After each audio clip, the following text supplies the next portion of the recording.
The jester stands out as one of the most universally understood, captivating, and recurring characters globally. Through the ages, jesters have evoked surprise and laughter. We celebrate absurdity by recognizing it in individuals and in the world, and willingly embracing it within ourselves.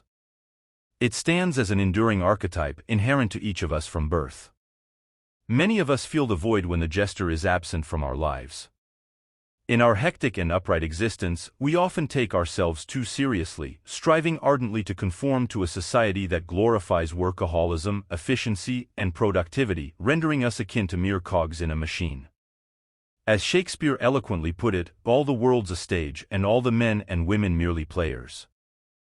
Forgetting the fundamental human need for playfulness, we wonder why we succumb to boredom and exhaustion, losing our ability for spontaneity, authenticity, and passion.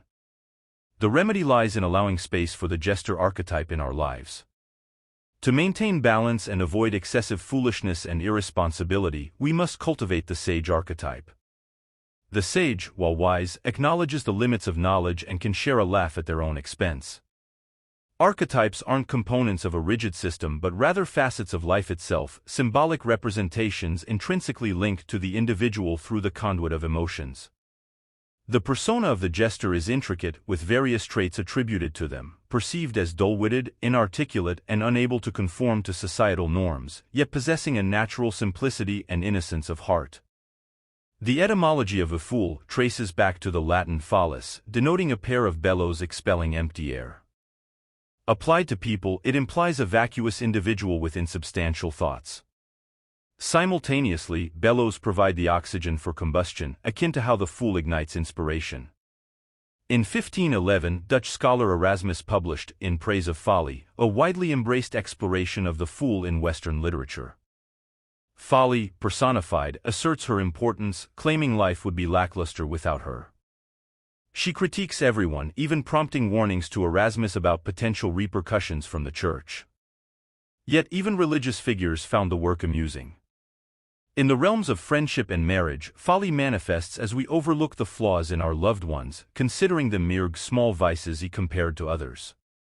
Intellectual pursuits often lead to foolishness, with scholars dedicating years to research, thinking their endeavors are of immense importance, when only a handful may acknowledge their work over centuries.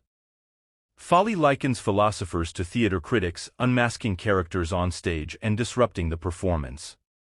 Philosophers, she argues, fail to grasp the utility of illusions that make life bearable, even if they distort reality. The fool appears freer and happier than those burdened by wisdom, becoming the life of the party.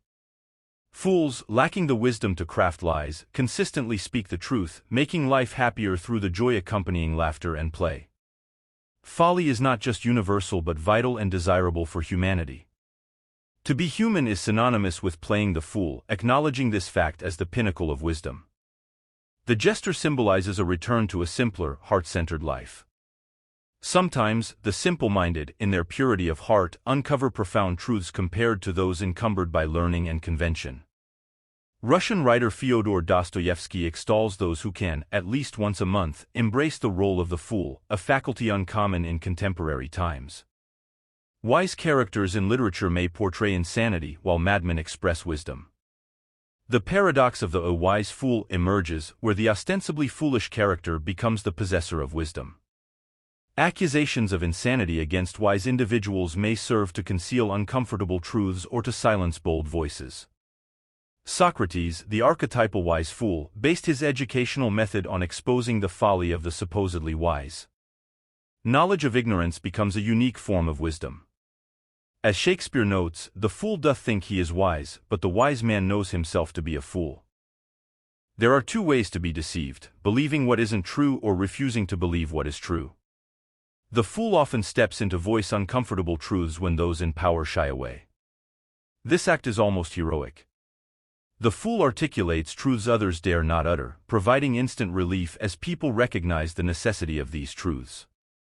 Generally, two types of fools exist: the natural fool, lacking social awareness and occasionally uttering truths unconsciously, and the professional fool, using humor and wit to present harsh truths more palatably. One follows the heart, the other the mind. Ironically, the most significant fools are often more clever than those laughing at them. The fool fearlessly speaks the truth, and the successful fool's great secret lies in not being a fool at all. As William Blake beautifully articulates, if the fool would persist in his folly, he would become wise. The jester, the clown, and the trickster share commonalities as sources of humor, eliciting laughter and serving as catalysts for comic catharsis. Yet, they embody duality, folly and non-folly, order and disorder. What may seem like a joke often serves as a warning. Danish philosopher Søren Kierkegaard envisions the world ending with applause from those mistaking it for a joke. Professional fools bring awareness to global events, yet many emerge from tragic circumstances. The sad clown paradox links comedy with mental disorders, where laughter becomes a defense mechanism against suppressed emotions.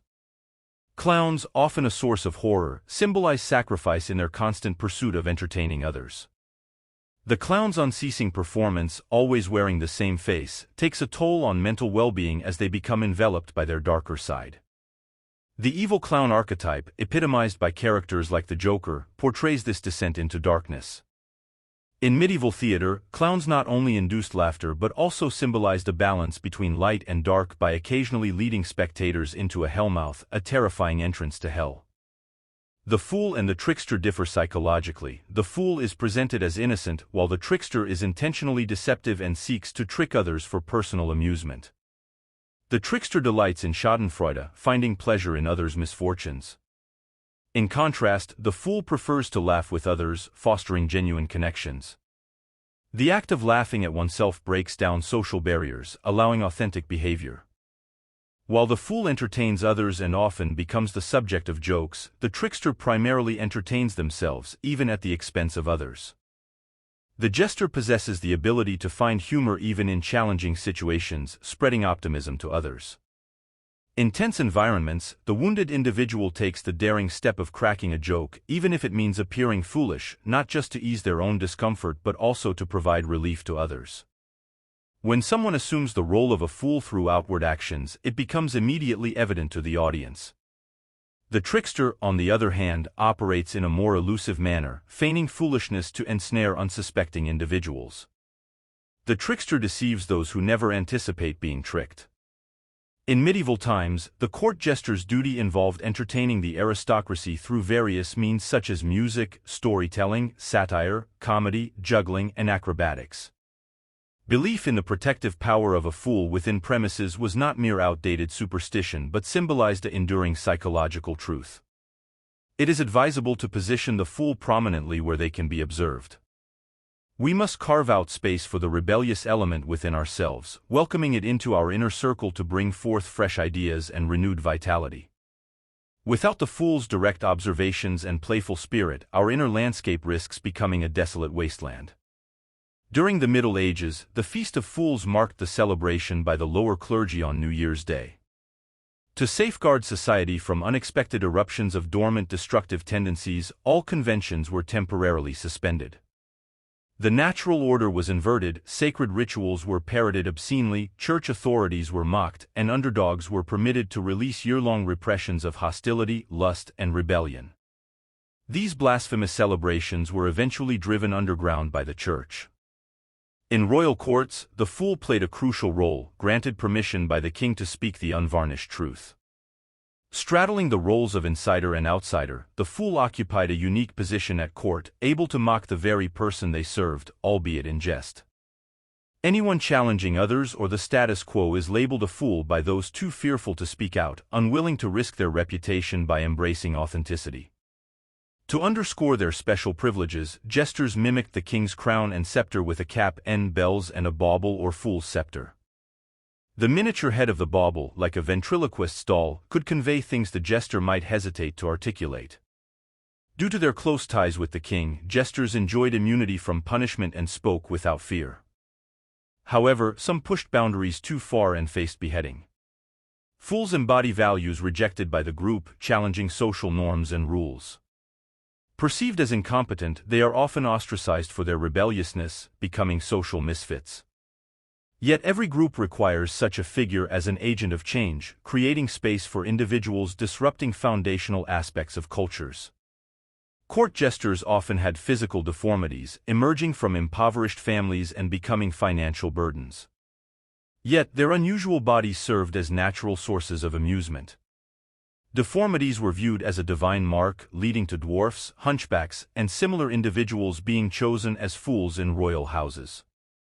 Dwarfs were highly valued, residing in numerous royal courts and presented as gifts among royal members. Their presence next to the king magnified his stature, enhancing his powerful position. These individuals, despite their physical challenges, exhibited unusual depth and wisdom. Isolated from typical activities due to their handicaps, their loneliness and suffering forced them to discover internal resources. In Shakespeare's tragedy King Lear, the king's relationship with the fool is one of friendship and dependency. Left alone with his knights, the king is a lonely figure constantly inquiring about the fool's whereabouts. Desiring the fool's constant companionship, the king sees him as an alter ego. The fool, positioned in a paradoxical role of virtual outlawry coupled with complete dependence on the social group's support, reverses relationships between dominant and subservient individuals. Shakespearean fools, akin to their historical counterparts, employ wit to outshine those of higher social standing, with exaggerated traits for dramatic impact. The Parsifal myth, an ancient Arthurian legend, recounts the journey of a boy named Parsifal, also known as the young fool, living alone with his mother. Witnessing knights passing by, Parsifal decides to become a knight himself, undergoing trials to initiate him into manhood. In the story, the Grail Castle faces serious trouble as the Fisher King, the ruler, is severely wounded. His injuries render him unable to live, yet he remains incapable of dying. The psychological wound manifests as issues in the external world. Every adolescent receives the Fisher King wound, transitioning from naive consciousness to self-consciousness. Watching adolescents grow up and realize the world isn't solely joy and happiness is painful. Yet, their initial encounter with the wound becomes redemption in life. Knightly ceremonies in the Grail Castle involve maidens holding the Holy Grail, granting each participant's deepest wish. The Fisher King, however, abstains and suffers in solitude. If our inward capacity is wounded, no further outward effort is possible, representing a profound form of suffering. It is agonizing to be in the presence of beauty, happiness, and holiness without being able to partake in any of it. The court fool's prophecy foretold the Fisher King's healing when an innocent fool arrived and asked a specific question. One day, Parsifal encounters a man fishing in a boat on a lake, the Fisher King himself. Inquiring about a place to stay for the night, Parsifal receives directions to the Grail Castle. Attending the ceremony, he finds the Fisher King groaning in agony alone. The young fool, adhering to his mother's advice not to ask too many questions, symbolizing a mother complex, forgets his training from the godfather figure and refrains from speaking to the Fisher King. Leaving the castle the next day, he realizes it has vanished. It takes Parsifal 20 long and painful years to rediscover the Grail Castle. The original myth concludes here. The inner castle remains ever present but appears invisible unless viewed with new eyes. According to continued stories, after Parsifal revisits the Grail Castle, he asks the Fisher King, "Whom does the Grail serve?" Instantly, the Fisher King is healed, and peace and happiness reign over the land. The Grail symbolizes the center of meaning in human life, and the purpose of life is to serve the Grail or higher self. Jungian analyst Robert A. Johnson asserts, a man must consent to look to a foolish, innocent, adolescent part of himself for his cure. The inner fool is the only one who can touch his Fisher King wound. In Miguel de Cervantes' Don Quixote, often regarded as the first modern novel, the protagonist becomes mad after immersing himself in chivalry books. He assumes the role of a knight-errant under the name of Don Quixote, defending the innocent and defeating the wicked, albeit often doing the opposite. All of this is done in the name of a peasant woman he idealizes as a princess but remains unseen in the novel. The term quixotic describes a person prone to delusion, unable to differentiate reality from imagination, pursuing impractical, lofty, and romantic ideals. In a famous scene, Don Quixote has an imaginary fight with windmills, believing them to be giants. This origin of the idiom, tilting at windmills, refers to attacking imaginary enemies. Don Quixote enlists Sancho Panza as his sidekick and squire, a pragmatic peasant puzzled by his master's grandiose fantasies. Despite being promised great wealth, Sancho follows him riding a donkey. Don Quixote's good intentions end up causing harm to those he encounters as he struggles to perceive the world as it truly is. Despite moments of seeming sanity, he is generally viewed as a fool and a complete madman. In the novel's conclusion, Don Quixote falls asleep, awakening from his madness in a dream. Realizing he has wasted his life, he is considered crazy. The novel's atmosphere shifts from comedy to tragedy, with those who once scorned him now feeling pity. They insist he is wrong, asserting that he truly is a knight. What was previously seen as insanity is now considered sanity. After dispelling life-giving illusions, Don Quixote dies, succumbing to an overdose of reality. This raises the question, is it preferable to know the truth and be unhappy or live in a fool's paradise? In Dostoevsky's novel, The Idiot, this question is explored to some extent. The protagonist, Prince Myshkin, is portrayed as an ideal man in a morally corrupted and decaying world. Returning to Russia after treatment for epilepsy and idiocy, he is thrust into the society's corruption during a train ride to St. Petersburg. Differing from other virtuous fools in fiction, Prince Myshkin emphasizes innocence rather than comicality. Dostoevsky describes him as an idiot who knows nothing of the world and has no place in it. Myshkin's genuine nature, naivety, and lack of societal exposure serve as a tool for satire, sharply contrasting the decadent, frigid, money-driven, manipulative, and egocentric society enveloping him. The prince is straightforward, open, incapable of masking his true emotions to impress others. He vocalizes his thoughts without regard for social norms, earning him the epithet of an idiot despite possessing profound insights into human nature and genuine Christian values. Ippolit, the opposite of Myshkin, embodies a young atheist and nihilist in the terminal stages of tuberculosis and near death. He forfeits his will to live and rebels against society, nature, and God, famously stating, "It is better to be unhappy and know the worst than to be happy in a fool's paradise."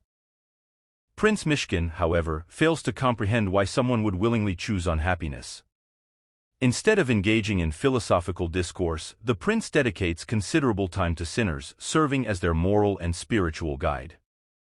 The world values small acts of kindness. Redemption is a central theme, saving the soul from sin through humility and compassion. Dostoevsky's most renowned line in the book declares, "The prince assures us that beauty will save the world." In many fairy tales, three brothers are portrayed, with the youngest, often ridiculed, emerging as the hero. He is the daring brother who ventures where angels fear to tread, winning the princess's hand and her kingdom. The fool possesses seemingly magical powers, favored by Lady Luck. His spontaneous approach to life blends wisdom, madness, and folly. When these elements are mixed in the right proportions, miracles occur, but imbalance can lead to a sticky mess. In Russian folklore, one beloved figure is Ivan the Fool. Leo Tolstoy wrote a story about him, portraying Ivan as the youngest son in a peasant family.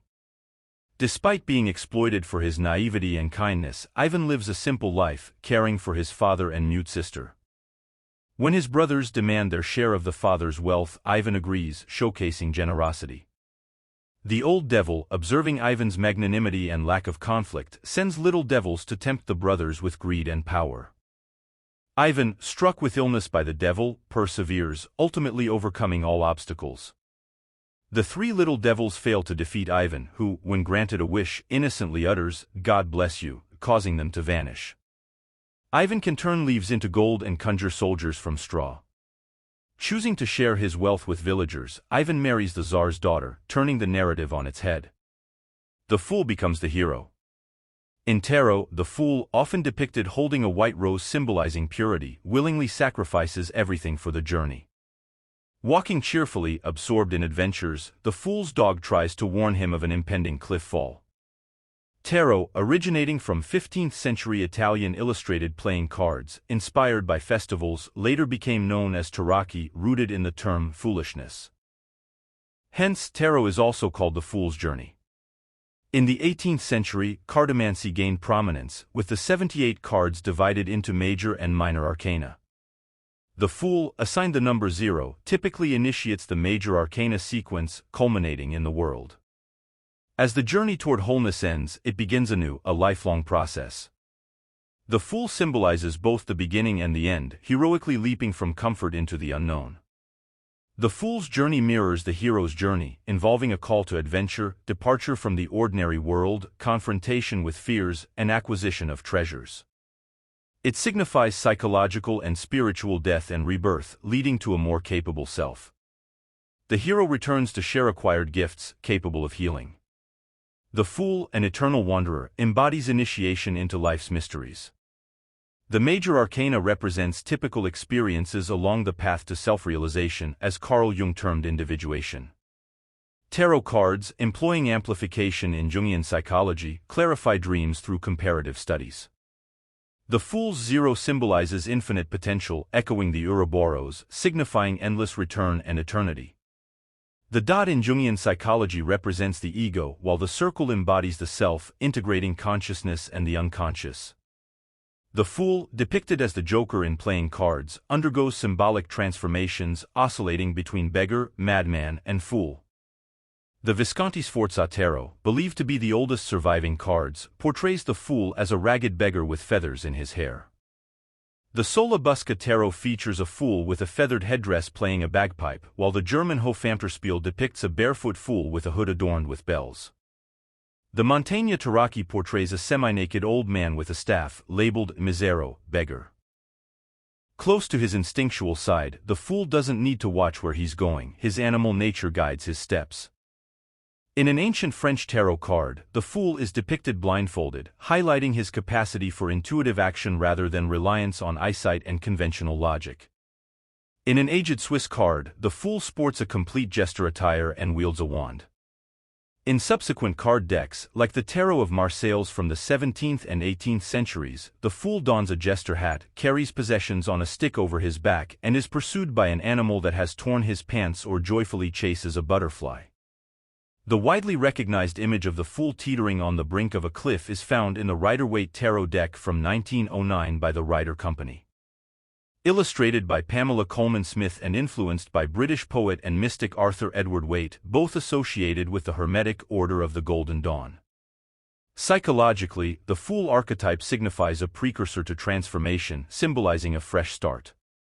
Nothing commences without the Fool.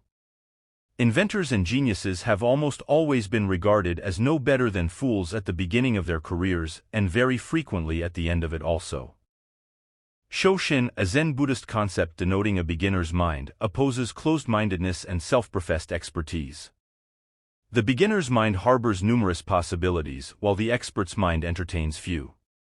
Open-mindedness fosters silence, creating space for the mysterious experience of the numinous. Failure to listen impedes one from hearing the voice of silence.